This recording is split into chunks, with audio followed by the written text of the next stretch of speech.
Hello everyone. एमजेपीआरयू द्वारा conduct LLB entrance exam में सामान्य हिंदी से किस प्रकार प्रश्न पूछे जाते हैं, उन्हीं प्रश्नों पर आधारित हमने एक पैटर्न तैयार किया है जो आपकी तैयारी को और अच्छी दिशा प्रदान करेगा। हिंदी में क्या कुछ प्रथम है, इससे क्वेश्चन आपके एलएलबी एंट्रेंस एग्जाम में पूछे जाते हैं, साथ में आपके कॉम्पिटिटिव एग्जाम में भी इससे रिलेटेड क्वेश्चन पूछे जाते हैं, तो आपको ये तैयार करना ही करना है।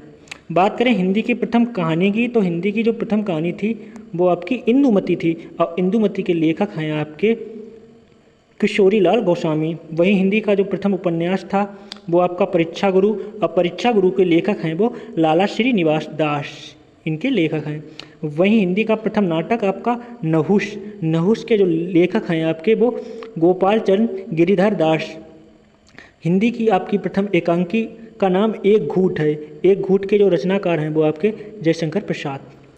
हिंदी का जो प्रथम रेखा चित्र है वो आपका पद्म पराग, पद्म पराग के लेखक जो हैं आपके वो पद्म सिंह शर्मा। वहीं हिंदी की प्रथम आत्मकथा की बात करें तो आपकी हिंदी की जो आत्मकथा है वो अर्ध कथानायक है, अर्ध कथानायक के जो लेखक हैं वो आपके बनारसी दास हैं। वहीं हिंदी का आपका प्रथम काव्य की बात करें, महाकाव्य की, तो हिंदी का प्रथम महाकाव्य आपका पद्मावत, और पद्मावत के रचयिता हैं जो वो मलिक मोहम्मद जायसी साहब हैं।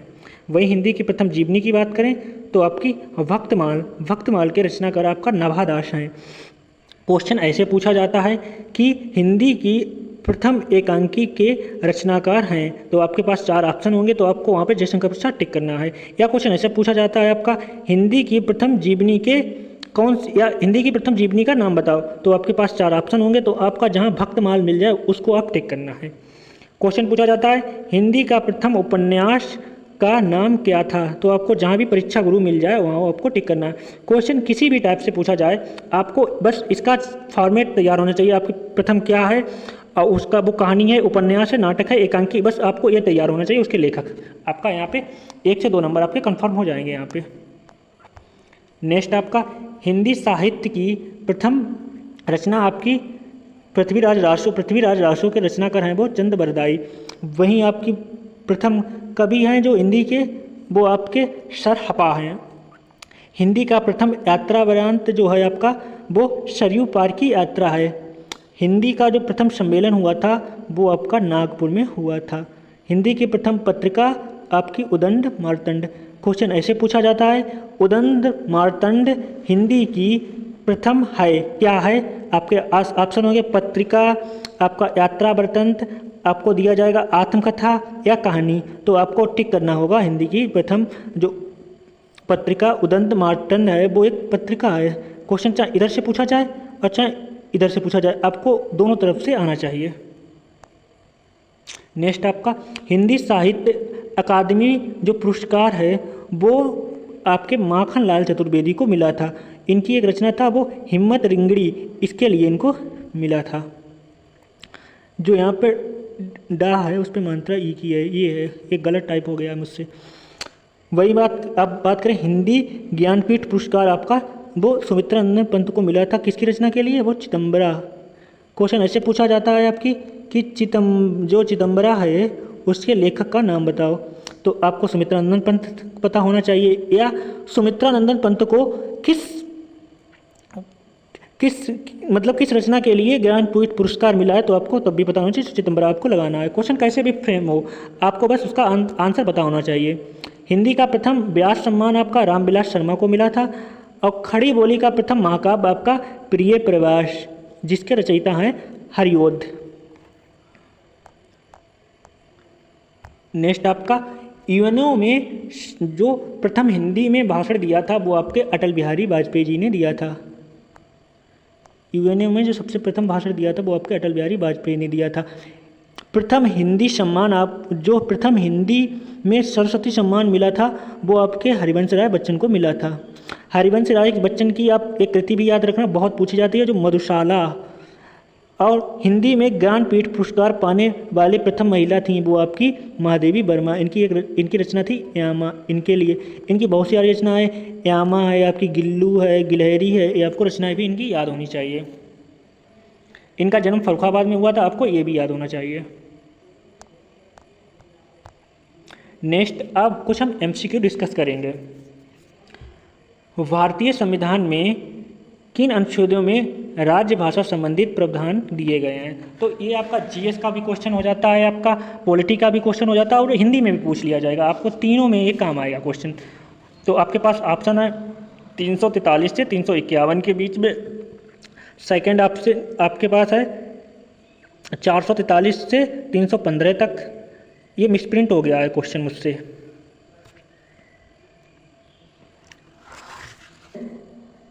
आप देख लेना, लेकिन इसका जो राइट आंसर है वो आपका ऑप्शन ए, हिंदी भाषा में जो आपका प्रावधान दिया गया है वो 343 से 351 के बीच में दिया गया है। नेक्स्ट आपका किस तिथि को हिंदी को राजभाषा बनाने का निर्णय लिएगा? तो आपके पास ऑप्शन है 15 अगस्त 1947 को, 26 जनवरी 1950 को, 14 सितंबर 1949 को, 14 सितंबर 1950 का। तो इसका जो राइट आंसर है वो आपका ऑप्शन सी, 14 सितंबर 1949 को हिंदी को राजभाषा बनाने का निर्णय लिया गया। नेक्स्ट आपका क्वेश्चन, भारतीय संविधान की 8वीं अनुसूची में कितनी भाषाओं का वर्णन है? तो आपके ऑप्शन हैं 14 भाषा, 15 भाषा, 18 भाषा और 22 भाषाएं। तो जो इसका राइट आंसर है वो आपका ऑप्शन डी, 22 भाषाओं का उल्लेख है। नेक्स्ट आपका हिंदी दिवस किस दिन मनाया जाता है? आपके ऑप्शन हैं 11 जून, 14 सितंबर, 28 सितंबर, 10 अक्टूबर। तो आपको ये पता होना चाहिए कि उस दिन बहुत लोग जो सही से हिंदी नहीं बोलना जानते हैं वो भी स्टेटस डालते हैं, विश्व हिंदी दिवस, हमको हिंदी मातृभाषा का प्रचार करना चाहिए, ये वो फलाना दिमाग का। तो आपको ये क्वेश्चन तो पता ही होना चाहिए इसका आंसर। तो इसका जो राइट आंसर है वो आपका 14 सितंबर को विश्व हिंदी दिवस मनाया जाता है। नेक्स्ट आपका हिंदी में मूलतः वर्णों की कितनी संख्या होती है? आपके ऑप्शन हैं 50, 51, 52 और 53। तो जो इसका राइट आंसर है वो आपका 52। अब वहीं बात करें आपकी स्वर की, तो स्वर आपके 11 हैं, आपको ये भी पता होना चाहिए। नेक्स्ट आपका हिंदी की आदि जननी है प्राकृतिक भाषा, पाली भाषा, अपभ्रंश भाषा और डी आपका संस्कृति भाषा। तो इसका जो राइट आंसर है वो आपका ऑप्शन डी, संस्कृति भाषा। नेक्स्ट आपका वर्णमाला किसे कहते हैं? वर्णों के संकलन को, ऑप्शन बी जो शब्द हैं उनकी गणना को, या वर्णों के व्यवस्थित समूह को, या शब्द के समूह को। तो जो वर्णमाला है वो आपका वर्णों के व्यवस्थित समूह को कहते हैं। नेक्स्ट आपका शुद्ध वर्तनी का चयन कीजिए। ये जो 4 विकल्प हैं इनमें से आपको शुद्ध वर्तनी चुनना है कि जो कुमुदनी लिखा हुआ है वो कौन सा सही लिखा है, हमने बता भी दिया है। तो इसमें जो कुमुदनी लिखा हुआ है वो आपका बी ऑप्शन सही है। नेक्स्ट आपका रामधारी सिंह दिनकर को भारतीय ज्ञानपीठ पुरस्कार प्राप्त हुआ था, वो रस्मृति के लिए प्राप्त हुआ था, या परशुराम की प्रतिज्ञा पर प्राप्त हुआ था, या कुरुक्षेत्र पर प्राप्त हुआ, या उर्वशी पर। तो जो इसका राइट आंसर है वो आपका ऑप्शन डी, उर्वशी पर प्राप्त हुआ था। लेकिन आपको ये चारों रचना याद होनी चाहिए, रामधारी सिंह दिनकर की बहुत इंपॉर्टेंट हैं, आपको ये याद होना ही चाहिए। नेक्स्ट आपका संधि कितने प्रकार के होते हैं?